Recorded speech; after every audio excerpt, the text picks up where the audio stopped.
शहाणे लोक नम्रपणे सुधारणा स्वीकारतात आणि त्यानुसार जीवन जगतात. तर मूर्ख लोक सुधारणेला विरोध करतात आणि बहुतेक वेळा असे मानतात की ते स्वतःच्या दृष्टीने आधीच शहाणे आहेत. काय आम्ही सुधारणा स्वीकारणारे आहोत?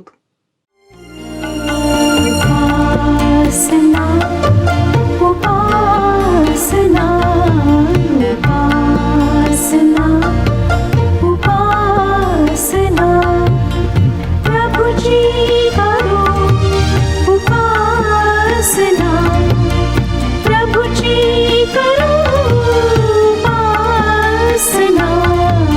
उपासना उपासना उपासना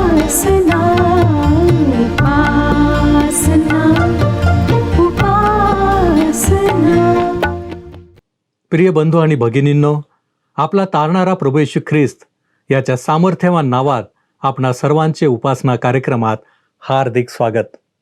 प्रियांनो, दुसऱ्यांना मूर्ख म्हणणारे किंवा मूर्ख समजणारे या जगामध्ये पुष्कळ लोक आहेत. परंतु एखाद्याच्या समजण्याने किंवा बोलण्याने कोणी मूर्ख असेलच असे नाही. तसेच या जगामध्ये शहाण्या आणि हुशार लोकांचीही काही कमी नसते. प्रियांनो, आजच्या अध्ययनात ज्ञानी आणि मूर्ख यांच्यातील फरक सांगणाऱ्या विविध म्हणी आपण पाहणार आहोत.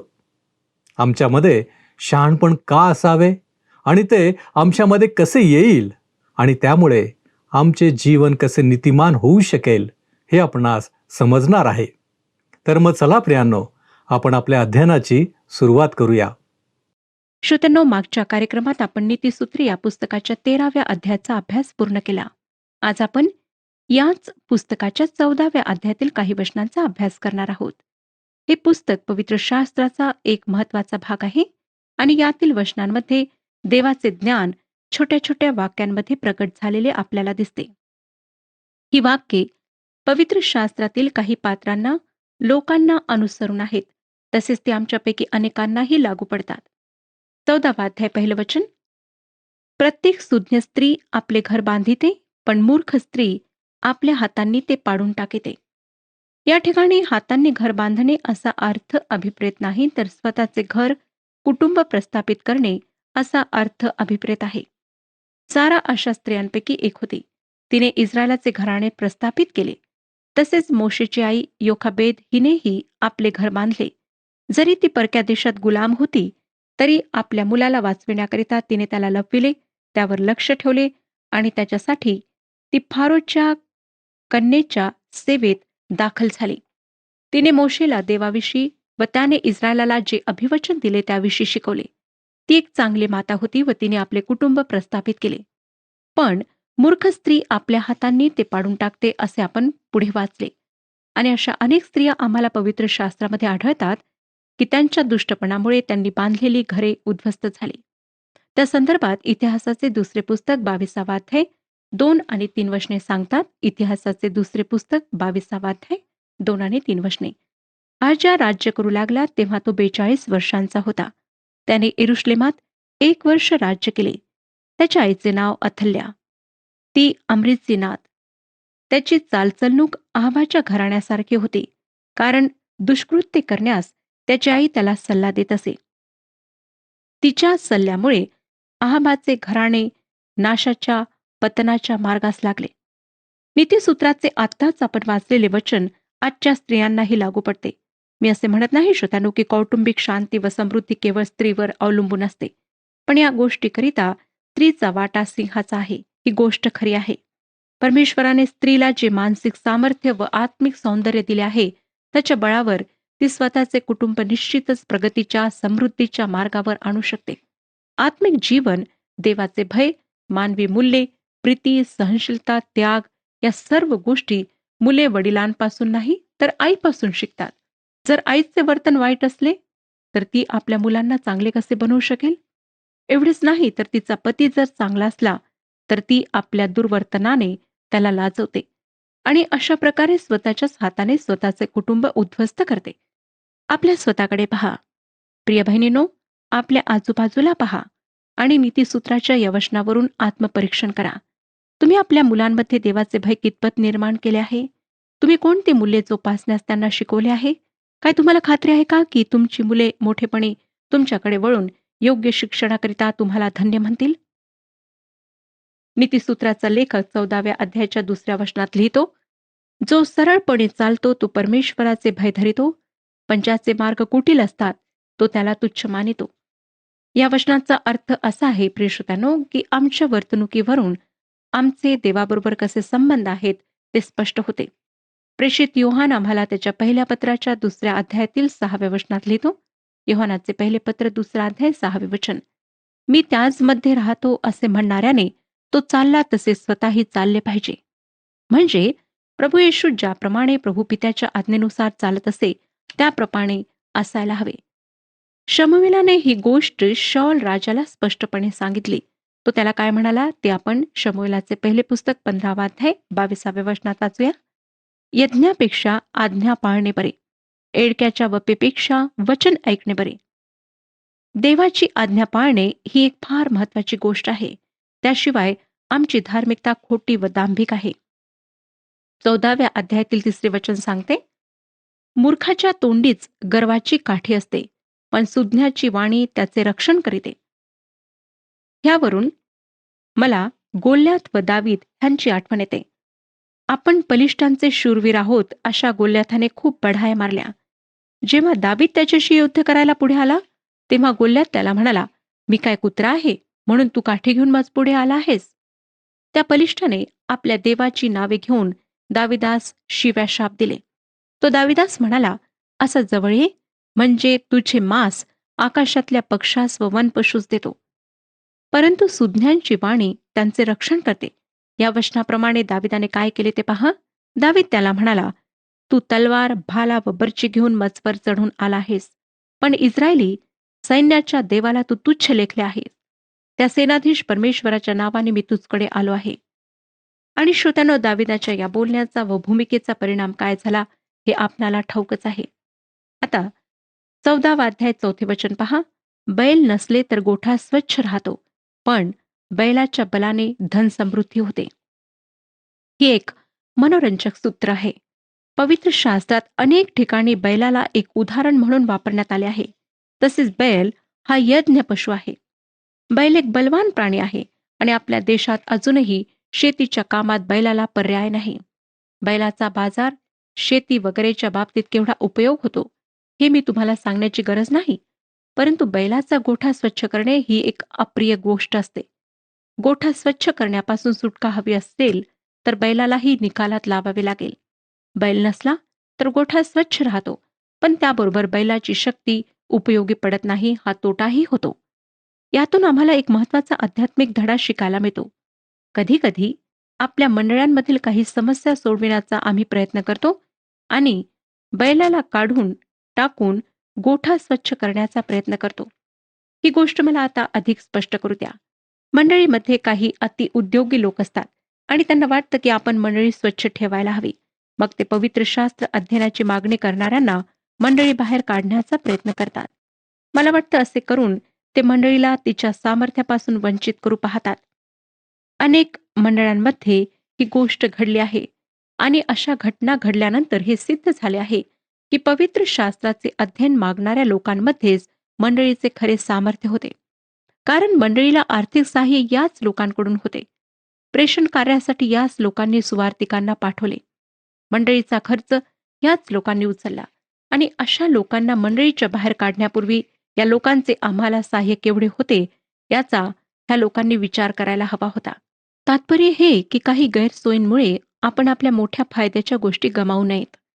5वे वचन, विश्वासू साक्षी खोटे बोलत नाही, खोटा साक्षी मुखाने असत्य वदतो. प्रभू येशूला खरा व विश्वासू साक्षी म्हणण्यात आले आहे. तुम्ही व मी अशा प्रकारचे साक्षी असायला हवे. आजकाल येशूविषयीच्या साक्षीविषयी आम्हाला खूप ऐकायला मिळते. येशूचे साक्षीदार कसे बनावे याचे अभ्यासक्रम सुद्धा आहेत. असे अभ्यासक्रम पूर्ण करून तारक प्रभू येशूविषयी लोकांना जाऊन सांगणे चांगले आहे. परंतु लक्षात ठेवा की 2 प्रकारच्या साक्षी आहेत, खरी साक्ष व खोटी साक्ष.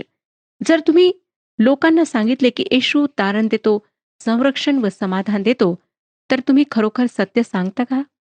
तुम्ही म्हणाल, अर्थातच हे सत्य आहे. होय, या गोष्टी सत्य आहेत. परंतु त्यांची सत्यता तुम्ही तुमच्या जीवनातून सिद्ध केली आहे काय? की तुम्ही खोटे साक्षीदार आहात? लक्षात घ्या की आमची कृती आमच्या शब्दांपेक्षा अधिक प्रभावशाली आहे. जर आमची येशूविषयीची शाब्दिक साक्ष व आमचे जीवन यांच्यामध्ये ताळमेळ नसेल, तर आम्ही खोटे साक्षी आहोत. 14वा अध्याय 9वे वचन. मूर्खाला अपराध करणे म्हणजे थट्टा वाटते, परंतु सरळात परस्पर प्रेमभाव असतो. अहाबाची पत्नी इजबेल ही अपराध थट्टा समजणाऱ्यांचे एक उत्तम उदाहरण आहे. 14व्या स्तोत्राच्या पहिल्या वचनात आम्ही वाचले की मूर्ख आपल्या हृदयात म्हणाला आहे, देव नाही. मूर्ख अपराधाला थट्टा समजतात. याचे कारण हेच आहे की ती देवाच्या अस्तित्वावर विश्वास ठेवत नाहीत आणि साहजिकच त्यांना देवाच्या क्रोधाविषयी अजिबातच भय वाटत नाही. पण त्यांच्या देवाचे अस्तित्व मानण्यावर किंवा न मानण्यावर देवाचे अस्तित्व अवलंबून नाही. म्हणजे त्यांनी देवाचे अस्तित्व मानले नाही तरीही तो आहे व जे त्याचा कसून शोध घेतात त्यांना तो सापडतो व त्याला विरोध करणाऱ्यांना तो अस्तित्वहीन करतो. अपराधाला थट्टा समजणाऱ्यापासून दूर राहावे असे आम्हाला सांगण्यात आले आहे. त्यांच्याशी आम्ही काही संबंध ठेवू नये. आता आपण 10वे वचन वाचूया. हृदयाला आपल्या ठाईच्या खेदाची जाणीव असते आणि परक्याला त्याच्या आनंदाच्या आड ऐववित नाही. प्रत्येक हृदयाची स्वतःची काहीतरी गुप्त दुःखे असतात, काही गुप्त आनंद असतात. ते कोणीही समजू शकत नाही. ते वाटून घेण्याचा आपण प्रयत्न करूही, परंतु लोकांना ते समजणार नाही. जगात राहत असताना बरेचदा आम्ही आमचे दुःख, आमचा आनंद इतरांना सांगू शकत नाही. परंतु तुम्हाला माहीत आहे का की तुम्ही आपले सर्व आनंद व सर्व दुःख एका व्यक्तीबरोबर अगदी सहजपणे वाटून घेऊ शकता? ती व्यक्ती म्हणजे आमचा अत्यंत प्रेमळ, समंजस, सुज्ञ मित्र प्रभू येशू ख्रिस्त. तो देवाचा पुत्र असूनही आमच्यासारखा रक्तमांसाचा माणूस झाला. त्याने देह धारण करून आमच्यामध्ये वस्ती केली. आमची सुखदुःखे त्याने अनुभवली. मानवी दुःखाचे सर्व कटू अनुभव त्याला आले आणि म्हणूनच आज तो आमची सुखदुःखे समजून घेऊ शकतो.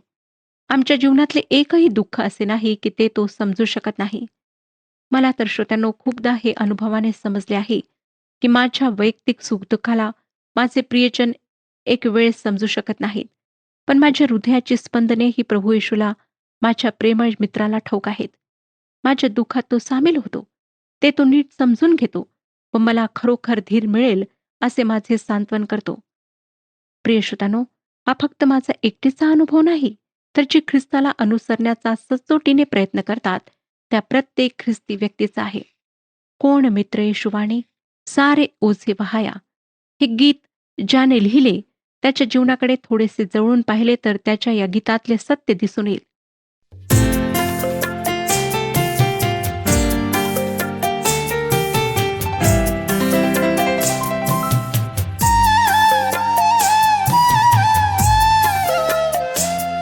तू साज माझ्या जीवाचा आहेस गीत मनाचा. तू साज माझ्या जीवाचा आहेस गीत मनाचा. मी रचना तुझीच प्रभुजी, मी रचना तुझीच प्रभुजी. ठेवी भाव आता तयाशी, तू साज माझ्या जीवाचा आहेस गीत मनाचा.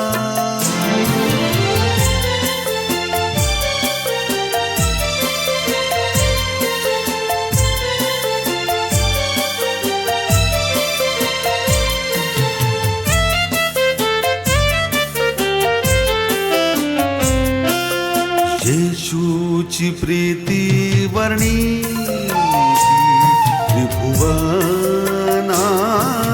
वानीती. सदा नवी ती वाटी, ती मलाही आता वदावी. प्रीती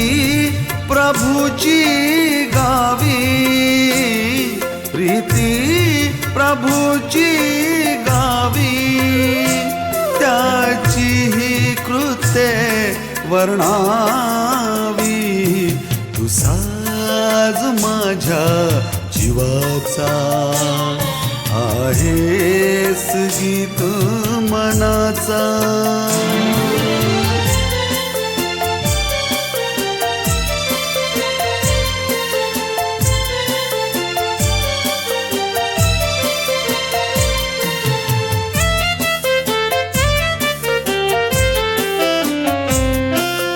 जगिया दुःखे घेरी, विश्वास भावे हारी. पहिली ही शांती लोकी, येशूची प्रीती वदावी. प्रीती प्रभूची गावी, प्रीती प्रभूची गावी. त्याची ही कृत्ये वर्णावी. तू साज माझ्या जीवाचा, आहेस गीत मनाचा. मी रचना तुझीच प्रभुजी, मी रचना तुझीच प्रभुजी. ठेवी भाव आता तयाशी, तू साज माझ्या जीवाचा, आहेस गीत मनाचा. तू साज माझ्या जीवाचा, आहेस गीत मनाचा. आहेस गीत मनाचा.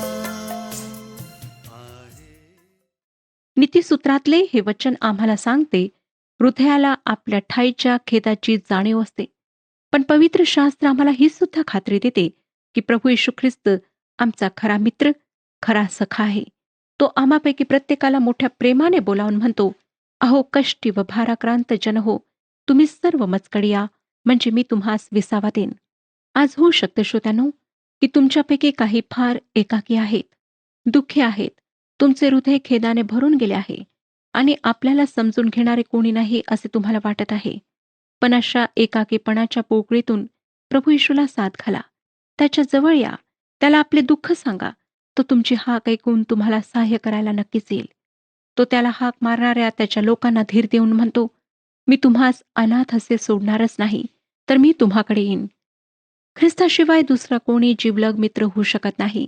पण त्याच्याशी मैत्री काय, ओळखच नसेल तर आज तुम्ही त्याचा अनुभव घेऊन सिद्ध करू शकता की तो अतिशय गोड आहे. 12वं वचन, मनुष्याला एक सरळ मार्ग दिसतो, पण त्याच्या शेवटास मृत्यूपथ फुटतात. हे वचन वेगवेगळ्या संप्रदायांना व वादांना लागू पडते. हे संप्रदाय आकर्षक व तर्कशुद्ध वाटतात. एकदा एक स्नेही मला म्हणाला, हा अमुक एक संप्रदाय इतक्या वेगाने का वाढत आहे? यावर मी त्या स्नेहाला म्हटले, कारण हा संप्रदाय माणसाच्या जुन्या स्वभावाला उत्तेजन देतो. तो त्याच्या दैहिक स्वभावाला आकर्षण घेतो आणि हा संप्रदाय माणसाला सांगतो की तुम्ही अगदी चांगले आहात, तुमच्यामध्ये काहीच उणीवा नाहीत, फक्त थोडेफार नियम पाळले तर सर्व ठीक होईल. परंतु हा मार्ग मनुष्याला सरळ दिसत असला तरी त्याच्या शेवटास मृत्यूपथ फुटतात आणि असा मृत्यू म्हणजे परमेश्वरापासून कायमचे विभक्त होणे होय. श्रोत्यांनो, आम्ही योग्य मार्गात असणे अत्यंत महत्वाची गोष्ट आहे. प्रभू येशूने योहान कृष्णवर्तमान 14वा अध्याय आणि 6व्या वचनात सांगितले, मार्ग, सत्य आणि जीवन मीच आहे, कोणीही माझ्यामधून आल्या वाचून पित्याजवळ जात नाही. आम्ही आमच्या जीवनाकरिता कोणता मार्ग निवडला आहे याचे आत्मपरीक्षण आम्ही करायला हवे. कारण पवित्र शास्त्र आम्हाला सांगते, मनुष्याला एक मार्ग सरळ दिसतो, पण त्याच्या शेवटास मृत्यूपथ फुटतात. 15 ते 18 वचने वाचूया. भोळा प्रत्येक शब्दावर विश्वास ठेवितो, शहाणा नीट पाहून पाऊल टाकितो, सुज्ञ धाक बाळगून वाईट सोडून देतो, मूर्ख उन्मत्त होऊन बेपर्वा बनतो, शीघ्रकोपी मूर्खपणा करीतो, दुष्ट संकल्प योजणाऱ्याचा लोक द्वेष करीतात. भोळे मूर्खतारूप वतन पावतात, पण शहाणे ज्ञानरूप मुकुट धारण करीतात. ख्रिस्ती माणसाचा बुद्ध्यांक कमी असतो किंवा तो काहीसा निर्बुद्ध असतो आणि ख्रिस्ती माणूस फार भोळा आहे आणि त्याला जे काही सांगितले जाते त्यावर तो विश्वास ठेवतो असे जगाला वाटते. परंतु देवाची खरी लेकरे अशी भोळी नसतात. ते प्रत्येक व कोणत्याही गोष्टीवर विश्वास ठेवत नाहीत. येशू ख्रिस्ताचे शिष्य सतत त्याला प्रश्न विचारत असत. हे तुमच्या लक्षात आले आहे काय? ज्याला आम्ही शंकेखोर थोमा म्हणतो तो नेहमीच प्रश्न विचारत असे. शिमोन पेत्रानेही त्याला अनेक प्रश्न विचारले. प्रभू, तुम्ही कुठे जात आहात? मी तुमच्याबरोबर येऊ शकणार नाही काय?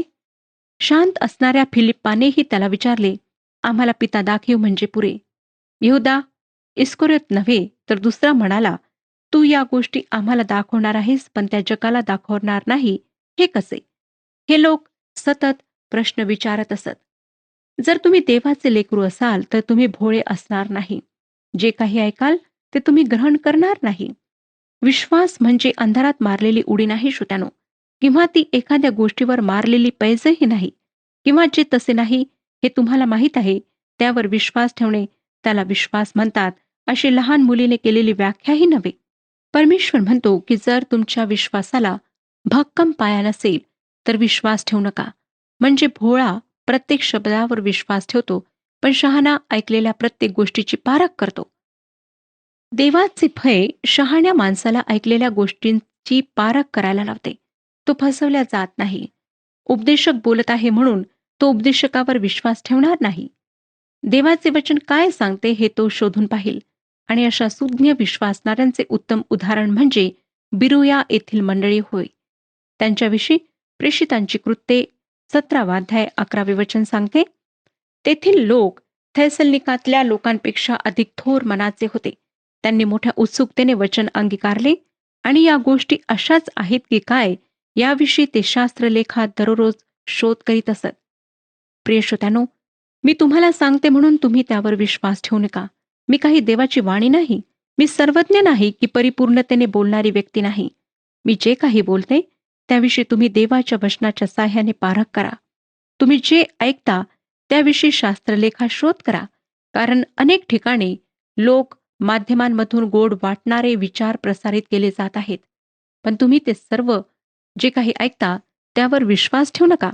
त्याची पवित्र शास्त्राच्या साह्याने पारख करा. आता 20 वचन वाचूया. गरिबाचा द्वेष त्याचा शेजारीही करीतो, पण श्रीमंताला चाहणारे बहुत असतात. ही गोष्ट दिवसेंदिवस अधिक खरी होत चालली आहे. परंतु पुढचे वचन म्हणजे 21 वचन काय म्हणते पहा. जो आपल्या शेजाऱ्याचा तिरस्कार करीतो तो पापी होय, पण गरिबांवर दया करीतो तो धन्य होय. तुमच्यासाठी जे काहीच करू शकत नाहीत त्यांच्याविषयी तुम्हाला काय वाटते? तुम्ही त्यांच्याकरिता काही करता काय? 23 वचन पहा. सर्व श्रमात लाभ आहे, पण तोंडाच्या वटवटीने दारिद्र्य येते. काही लोक नुसतेच बडबड करतात पण करीत काहीच नाहीत. आणि आपण लोकांचे सहज 2 वर्ग करू शकतो, करते व ना करते. आपल्या विश्वासाला आम्ही कृतीची साथ द्यायला हवी, नाहीतर आमचा विश्वास कृती वाचून निरर्थक ठरेल. आता आपण 24 वचन वाचूया. सुज्ञांचे धन त्यांचा मुकुट आहे, मूर्खाची मूर्खता केवळ मूर्खताच राहते. या वचनात धन म्हणजे पैसा, अडका, सोने नाणे असा अर्थ आहे असे नाही. अनेक लोक श्रीमंत आहेत. ते पैशाने नव्हे तर आत्मिक जीवनाच्या बाबतीत श्रीमंत आहेत आणि ती अत्यंत महत्वाची गोष्ट आहे. 25 वचन. खरा साक्षी लोकांचे प्राण सोडवितो, पण जो आपल्या मुखावाटे लबाडी उच्चारितो तो दगलबाजी करीतो. ही गोष्ट प्रभू येशूने मत्ते शुभवर्तमान 15 अध्याय आणि 14 वचनात अशा प्रकारे सांगितली. आंधळा आंधळ्याला नेऊ लागला तर ते दोघेही खाचेत पडतील. पुढे आम्हाला 27 वचन सांगतं. परमेश्वराचे भय जीवनाचा झरा होय, ते मृत्यूपाश चुकविते.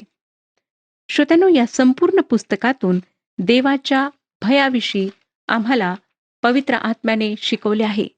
तेच त्याचे या पुस्तकातले ध्येय असावे असे वाटते. परमेश्वराचे भय आम्हाला ख्रिस्ताद्वारे सार्वकालिक जीवनाकडे नेते. त्याच्यावरील विश्वासामुळे आम्ही मरणातून जीवनात पार जातो. त्याचे भय भीतीदायक नाही तर जीवनदायी आहे. आता पुढे 30 वचन वाचूया. तो म्हणतो, शांत अंतकरण देहाचे जीवन आहे, पण मत्सराने हाडे कुसतात. ही गोष्ट किती खरी आहे. पवित्र शास्त्रात फार महत्वाची मानसशास्त्रीय तत्वे सांगितलेली आहेत. त्यापैकी हे एक तत्व आहे. 34 वचन पहा. धार्मिकता राष्ट्राची उन्नती करीते, पापाने प्रजेची अप्रतिष्ठा होते.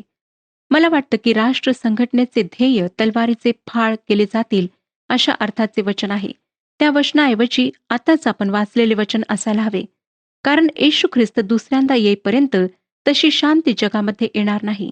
जेव्हा तो येईल तेव्हा ते शिकतील की धार्मिकता राष्ट्राची उन्नती करते. आज या गोष्टींवर राष्ट्रांचा विश्वास नाही, परंतु इतिहास त्याचा साक्षी आहे. या तत्वानुसार न चालणाऱ्या राष्ट्रांचा इतिहास उद्ध्वस्ततेने भरलेला आहे. खरोखर पापाने प्रजेची अप्रतिष्ठा होते. परमेश्वर आजच्या वचनावर आशीर्वाद देव आणि आपणा सर्वांचे ह्या विषयात मार्गदर्शन करू.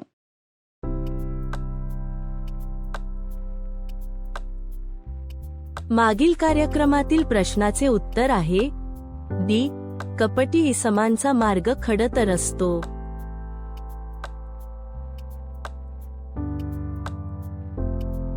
आजचा प्रश्न, राष्ट्राची उन्नती कशामुळे होते?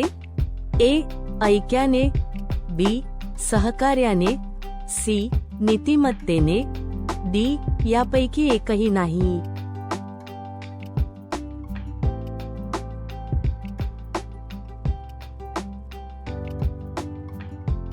प्रियांनो, या प्रश्नाचे उत्तर उद्या सकाळी 6 वाजण्याच्या आधी पर्याय ए, बी, सी किंवा डी लिहून आपले नाव, पत्ता आणि ठिकाण यासोबत मोबाईल नंबर 7021474742 वर SMS किंवा व्हॉट्सॲप करा.